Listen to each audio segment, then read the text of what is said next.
Terminal জুড়ে ছড়িয়ে আছে ভাঙা কাচের টুকরো, আর সেগুলো সরাতে ব্যস্ত শ্রমিকরা। কেউ আবার পরিষ্কার করছেন যাত্রীদের বসার আসন। রোববার ভোরে বরিশাল নগরীর নথুল্লাবাদ বাস টার্মিনালে থাকা প্রায় সবগুলো বাসেই একই দৃশ্য। কেবল বাস নয়, কাউন্টারগুলোর চেহারাও একই রকম। 2024 সালের 18 আগস্ট সপ্তাহে 7 দিনই স্থানীয় রুটে শিক্ষার্থীদের জন্য হাফ ভাড়া চালুর নির্দেশ জারি করে বরিশাল জেলা বাস মালিক গ্রুপ। যদিও এই নির্দেশ কাগজে কলমে থাকলেও যথাযথ বাস্তবায়ন নেই।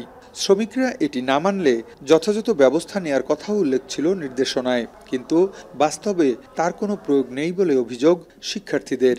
দফায় দফায় কয়েকবার তাদের সাথে বসার চেষ্টা করেছি, তারাও বসেছেন, আশ্বাস দিয়েছেন, কিন্তু কর্মচারীদের পক্ষ থেকে যে তীক্ষ্ণ ব্যবহারের কারণে শিক্ষার্থীরা অনেক সময় বিরক্ত হন, বিভ্রান্ত হন। ভাইদের যে কেন মারা হলো সে বিচারের এইখানে দাবিতে তারা ওইখানে গিয়েছিল, কিন্তু তারা বিচার তো পায়নি, উল্টো তারা আরও ওইখানে বিরূপ আক্রমণের শিকার হয়েছে।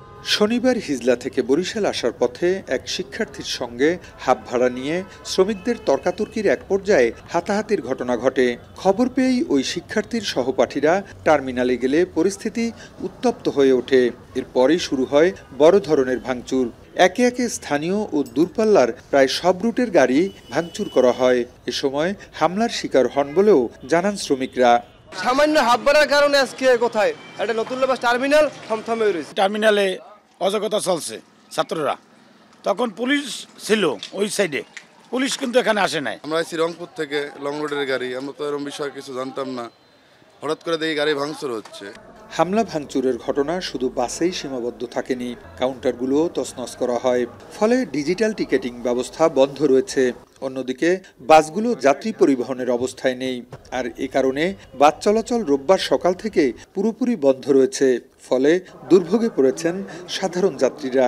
হাঁটা লাগছে, এখনো পায়েও হাঁটা লাগবে, আবার টাকাও বেশি যাবে, গাড়ি ঘোড়া ভেঙে ভেঙে যাবে, তারপর আবার সময়ও বেশি লাগবে। যেন কোনো ঘটনা না হয় সে ব্যাপারে বাস মালিক এবং ছাত্র যারা চলাফেরা করেন সবাইকেই এটা অবগত থাকা উচিত আমি মনে করি, এবং প্রশাসনেরকেও এটা লক্ষ্য রাখা উচিত।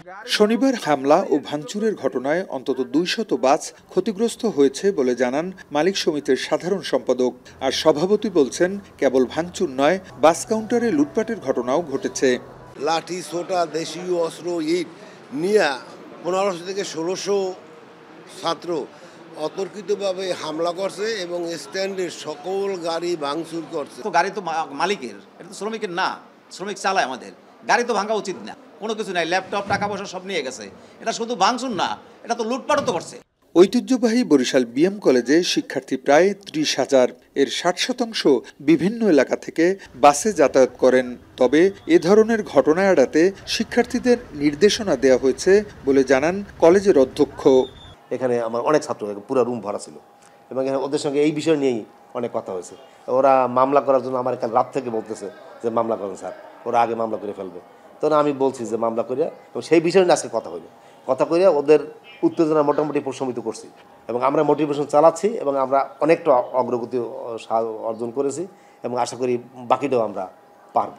এদিকে সময়মতো পুলিশ ঘটনাস্থলে পৌঁছলে হামলা ভাঙচুর কম হতো কিনা এমন প্রশ্নের জবাবে পুলিশ কমিশনার বললেন, পুলিশ ঘটনাস্থলে ছিল, তবে শিক্ষার্থীরা সংখ্যায় বেশি থাকায় তারা যে যার মতো হামলা চালিয়েছে। এই 500-700 স্টুডেন্টকে ঠেকানোর মতো ফোর্স এখানে ছিল না, কারণ আমার ফোর্স ছিল হলো ওখানে, পরে পাঠালাম 20 জন, আর আগে কতজন ছিল এরকম ধরেন 15-20 জন, ঠিক আছে।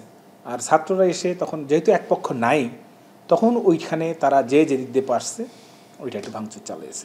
ঢাকা বরিশাল কুয়াকাটা মহাসড়কের পাশেই বরিশাল বিশ্ববিদ্যালয় অবস্থিত, খুব কাছেই বরিশাল বিএম কলেজ ও হাতেম আলী কলেজ। এছাড়াও আছে পলিটেকনিক ইনস্টিটিউট সহ বিভিন্ন শিক্ষা প্রতিষ্ঠান। বাস শ্রমিকদের সাথে কিছু হলেই এর নেতিবাচক প্রভাব পড়ে বাস টার্মিনাল ও মহাসড়কে। ভোগান্তিতে পড়েন যাত্রী ও সাধারণ মানুষ। হামলা ও ভাঙচুরের কারণে ক্ষতিগ্রস্ত বাসের সামনের গ্লাস এবং দুই পাশের গ্লাস সবকিছুই পরিবর্তন করতে হবে। সংশ্লিষ্টরা জানিয়েছেন, এই পরিবর্তন বাবদ খরচ হতে পারে প্রতিটি বাসে কমপক্ষে 2 লাখ টাকা। এছাড়া বাসের যে কাউন্টার রয়েছে সেগুলো পুনঃ ডেকোরেশন করতে খরচ হতে পারে গড়ে কমপক্ষে 5 লাখ টাকা।